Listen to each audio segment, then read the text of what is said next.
Ignition sequence start. 6, 5, 4, 3, 2, 1, 0. Liftoff. We have a liftoff.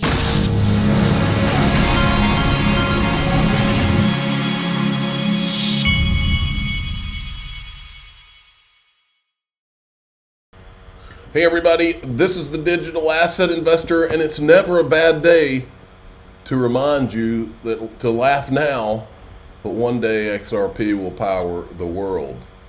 Thought I'd give you that little reminder. And this one, RLUSD has been the big talk here recently. Check it out. And what does this mean for XRP? Do the two work in tandem, or does the stablecoin supplant XRP's utility? We are 100% behind the growth and development of the XRP ledger and the health of that market, that ecosystem. We think having a stablecoin built on the XRP ledger actually adds liquidity to the XRP ledger. We already have been using stablecoins in our payment flows, so this is just kind of a natural extension. We'll continue to absolutely prioritize XRP, but there's times and places where our customers want to see US dollar to US dollar using a Ripple stablecoin. We think makes sense in those flows. And what does this mean for? Okay, and then here's a little write-up that's interesting from a while back. Issuing our stablecoin on the XRP ledger and Ethereum will serve as a pivotal entry point to unlock new opportunities for institutional and DeFi use cases across multiple ecosystems, added Monica Long. Ripple's president. The XRP ledger's native capabilities, including a decentralized exchange and automated market maker, were built to utilize XRP as the bridge asset. Bringing a trusted stablecoin onto the XRPL will drive more adoption and liquidity and development, contributing to a vibrant ecosystem. This is interesting from Cowboy Crypto, who is the official cowboy of the Digital Asset Investor channel. He said on April 9th of 2024, Jeff Sprecher from ICE, which is the parent company of the New York Stock Exchange, was meeting with Jeff Sprecher. And Cowboy Crypto points out this is the same Jeff Sprecher who met with Gary when he had session 18 that has been deleted from the MIT website. Here's Gary referencing them coming. Return to that. Jeff Sprecher. On the 15th of November, we've got a couple of guests in Jeff Sprecher and Kelly Loeffler, who run the Intercontinental Exchange and the New York Stock Exchange and others, but have real live payments and crypto exchange. Gary still doesn't want us to see missing session 18. Mr. Transparent, right? And then here's Esther Pierce on with Tony from Thinking Crypto, and she's talking about how the SEC works under Gary Gensler as chairman. I don't know if you've seen this, but Congressman Warren Davidson had put out a bill called the SEC Stabilization Act, where it would essentially change the structure of the SEC, in his words, to make it less political and have more balance, so to speak. Have you seen that? Any thoughts about that? Yeah, again, I mean, I don't comment on legislation. I think it's always nice when we see people focused on our agency and interested in thinking about how it operates. So one of the things that a lot of people don't know about the SEC is that although we are a commission with 5 of us commissioners, the chairman has authority over the staff, the budget, and the agenda. Those are three pretty big things. And so as a result, I can suggest that items be added to the agenda or taken off the agenda. But ultimately, at the end of the day, staff is reporting to him and he's setting the agenda. So that's how things run. And so I think sometimes people think about other ways of, well, if 3 commissioners think that we should put crypto rulemaking on the agenda, then should it be on the agenda, for example? So it would be interesting to have that ability. I certainly would like that if I could convince 2 of my colleagues, hey, we ought to put something on the agenda here to put some definition around when a crypto asset is a security or is being offered and sold as a security. Then, if we could do that, that'd be great. Okay. Interesting little clip there. Amonix, who's not an XRP guy, says, we are locked and loaded. XRP. locked and loaded. We're at about 65 or so cents last time no, actually that might be wrong. Hold on, let me look. We are around 63 cents right now. Look at this tweet. Definitely something is up. I haven't seen this many buy orders on Binance order book in ages. Market is super confident. Case will be over. RLUSD will unlock the new markets. Japan adoption will lead the way. If you're still sitting on the sidelines eating popcorn, doing nothing, wow, I suppose you'll change your mind at $5.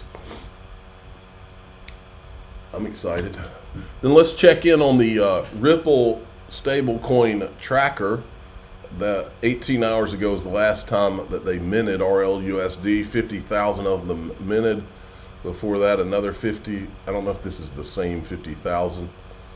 Anyway, they did a lot of minting this weekend. That is the moral to the story. Then we've got this from the Crippen writer. Let me see here. Okay. Many people are currently questioning the issuance of RLUSD on Ethereum, as well as what it means for the XRP ledger. In my controversial view, I would want to see the token on as many DEXs and CEXs as possible.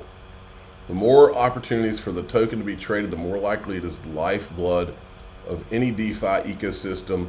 Arbitrators, I'm sure I messed that word up, will successfully trade the token on the XRP ledger.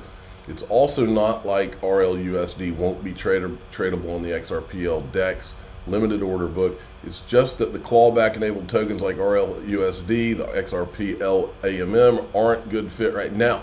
So we'll have to wait and watch how XLS 73D AMM clawback evolves over time. Please keep in mind that the issued token RLUSD on both XRPL and Ethereum is not yet publicly available on the open market. The RLUSD is still in the testing phase for its current usage. Well, I'm excited. The reason I'm excited is the tweet I showed you yesterday, and that was the creation of Tether, and that Tether liquidity did nothing but pump up the price of Bitcoin for years now.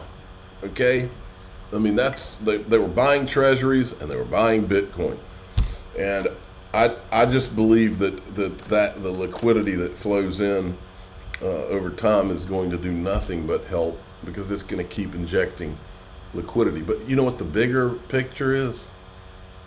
This is what I've always said about Ripple. I keep telling you, Ripple's no ordinary company. I'm not here because XRP is just some random coin on the list. There's thousands of them. What makes Ripple no ordinary company? What makes XRP no ordinary digital asset to me? Well, I think all those thousands of coins will be shut down. I think that the only ones that won't be shut down are people or companies, how do I say this? Companies that were allowed to thrive. Have you ever asked yourself the question, if you and your buddies in your garage decided, hey, we're going to start a company, and then we're going to create this XRP thing, and then later we're going to create this stable coin where we're going to print money out of thin air, and then we're going to just print it at will to guide that liquidity wherever we want to. Would you be allowed to do that? Would I be allowed to do that? Or would the feds have given us a visit? If you really understand what I just said, I mean, what else do I need to tell you folks? I'm not walking all the way over the ledge here, folks. This is what blows my mind about this space is you see all these cartoon monkey people, and they're chasing after all these stupid green candles, but they're not looking at what the adults are looking at. Ripple is not an ordinary company. I mean, they told you. Okay, that's enough there. Here's this is Managing Director Fiona Murray from Ripple. I'm not going to play the whole thing. I'll play you some of it. Like we know Singapore. Emma and Hassan said it very well. We have a very similar view. For us, we could simplify it down to really 3 points. We do see Singapore as a Web3 hub today. So not a potential one, but it's all happening right here, right now. So the first is absolutely that regulatory clarity and framework, which has allowed Coinbase, Ripple to establish licensed operations here. MAS was at the forefront of bringing that regulatory clarity on the global stage, and we're delighted to have that, and would encourage many other jurisdictions to follow suit so that we can do more safely and effectively together.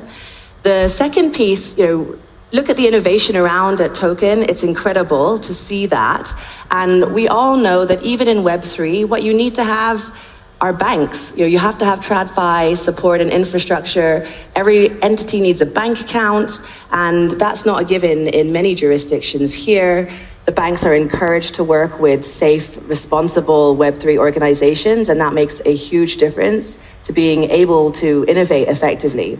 And then lastly for us, Singapore has a reputation for stability. Yeah. And when you're doing crazy, exciting things with technology, it's really important that as you're building, you've got stability of the legal system, and you can rely on the organizations around to have governance and to enable you to grow without worrying about all of that. So, absolutely, Singapore is already there. So it's, right. Very interesting stuff. Okay. In DAIXRP.com, what we're going to talk about is the next 37 days. It might now be 36, but we'll go with 37 for the purposes of what I'm going to show you. I believe the next 37 days are going to be the most interesting 37 days in the history of the United States of America, because there is so much going on. There's so much on the line. And I believe that this literally, they tell you every election, this is the most important election ever. No, this is the most, I believe that actually, I'm not going to say it out here, but the next 37 days, and I'm going to show you one of the things that someone thinks is going to happen in the next 37 days. I'm the digital asset investor. I'm not an investment advisor. This is for entertainment purposes only. Please subscribe, hit the like button, tell your friends and family. Here we go.